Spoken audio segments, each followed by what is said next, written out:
Hello lovely people, আমার channel ৫ from presence দিয়ে আসায় তোমাদের সবাইকে অনেক স্বাগত। শীত গ্রীষ্ম বর্ষা বাঙালির কাছে মাছই তাদের একমাত্র ভরসা। আজ সেরকমই বাঙালির খুব প্রিয় একটা মাছের রেসিপি তোমাদের সাথে শেয়ার করব। চলো তাহলে দেখে নেওয়া যাক আজকে আমি কি করে খুব সুস্বাদু ভেটকি মাছের পাতুরি বানাচ্ছি। ভেটকি পাতুরি খেতে পছন্দ করে না এমন বাঙালি খুব কমই আছে। ভেটকি পাতুরি বানানোর জন্য আমি প্রথমেই নিয়ে নিয়েছিলাম কয়েক পিস ভেটকি মাছের ফিলে, আর তার মধ্যে দিয়ে দিয়েছিলাম ২ টুকরো লেবুর রস, আর দিয়েছিলাম স্বাদ মতো নুন। লেবুর রস আর নুন দিয়ে ভেটকি মাছের ফিলেগুলোকে খুব ভালো করে ম্যারিনেট করে নেওয়ার পর ফ্রিজে রেখে দিয়েছিলাম আধ ঘন্টা মতন। এরপর একটা মিক্সার জারের মধ্যে নিয়ে নিয়েছিলাম ৪ টেবিল চামচ মতন সাদা সর্ষে, আর ৩ টেবিল চামচ মতন কালো সর্ষে, আর নিয়েছিলাম ৩ টেবিল চামচ পোস্তর দানা, আর নিয়েছিলাম কয়েক টুকরো কাজু আর ৩টে কাঁচা লঙ্কা। এবার কিছু পরিমাণ জল দিয়ে এই সমস্ত উপকরণগুলোকে কিছুক্ষণ ভিজিয়ে রেখে তারপরে পেস্ট করে নিয়েছিলাম। আধা ঘন্টা পর ফ্রিজ থেকে ম্যারিনেট করা ভেটকি মাছগুলোকে বের করে নিয়ে তার মধ্যে সর্ষের যে মিক্সচারটা আমরা বানিয়েছিলাম সেটাকে ঢেলে দিতে হবে, আর এর মধ্যে অ্যাড করতে হবে বেশ কিছুটা পরিমাণে হলুদ গুঁড়ো। আমি এটা নিজের আন্দাজ মতন দিয়েছিলাম, তোমরা তোমাদের মতন দেবে, খুব বেশি দিয়ে দিও না, তাহলে হলুদের গন্ধ বেরোবে।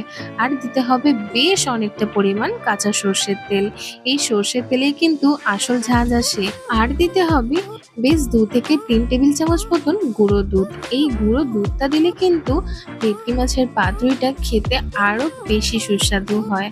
এবার এই সমস্ত উপকরণগুলোর সাথে ম্যারিনেট করা ভেটকি মাছগুলোকে খুব ভালো করে মিশিয়ে নিতে হবে। আমি এখানে হাতের সাহায্যে সমস্ত ভেটকি মাছের সাথে এই সর্ষে পোস্তর মিক্সচারটা মিশিয়ে নিয়েছিলাম। এবার এই ম্যারিনেট করা মাছগুলোকে রেখে দিয়েছিলাম ফ্রিজের মধ্যে ১০ মিনিটের জন্য, আর সাথেই কলা পাতাগুলোকে ছোট ছোট করে কেটে একটু করে সেঁকে নিয়েছিলাম। ১০ মিনিট পরেই ফ্রিজ থেকে ম্যারিনেট করা মাছটা বের করে কলা পাতার মধ্যে মাছ কিছুটা আর উপর থেকে একটা কাঁচা লঙ্কা আর বেশ কিছুটা পরিমাণে কাঁচা সর্ষের তেল দিয়ে কলা পাতাগুলোর মুখগুলো মুড়ে নিয়েছিলাম। আমি ঠিক যেভাবে কলা পাতাগুলোকে মুড়ছি তোমরা ঠিক সেইভাবেই কলা পাতাগুলোকে মুড়ো। ভেটকি মাছের পাতুরি বানানোর জন্য কলা পাতাগুলোকে কিন্তু তোমরা অবশ্যই ছোট করে কেটে একটু পরিষ্কার করে ধুয়ে নিয়ে সেটাকে হালকা করে গরম চাটুতে সেঁকে তারপরে ব্যবহার করো, তাহলে কলা পাতাগুলো মুড়তে কোনো অসুবিধা হবে না। এইভাবেই একের পর এক প্রতিটা ভেটকি মাছই একই পদ্ধতিতে কলা পাতায় মুড়ে নিয়েছিলাম। ভেটকি মাছের পাতুরি বানানোর সময় কিন্তু অবশ্যই বেশি করে কাঁচা সর্ষের তেল ব্যবহার করতে হবে, নয়তো কিন্তু মাছের স্বাদ আর সর্ষের ঝাঁঝ কোনোটাই একদম ভালোভাবে আসবে না। এইভাবে সবকটা ভেটকি মাছ রেডি করে নিয়ে আমি আগে থেকে জল গরম করে তার মধ্যে দিয়ে ভেটকি মাছগুলোকে ভাপিয়ে নিয়েছিলাম। মাছগুলো ১২ থেকে ১৫ মিনিট ভালো করে ভাপ দিয়ে নিলেই একদম রেডি হয়ে যাবে। এই যে আমাদের ভেটকি মাছের পাতুরি দেখতে দেখতেই একদম রেডি হয়ে গেছে। আমার কিন্তু ভেটকি মাছের পাতুরি খেতে ভীষণ ভালো লাগে, কিন্তু এই যে সুতো ছাড়ানোর ব্যাপারটা এটা কিন্তু একদমই ভালো লাগে না। তবু ওই যে ভালো জিনিস খেতে হলে একটু কষ্ট তো করতেই হবে বস।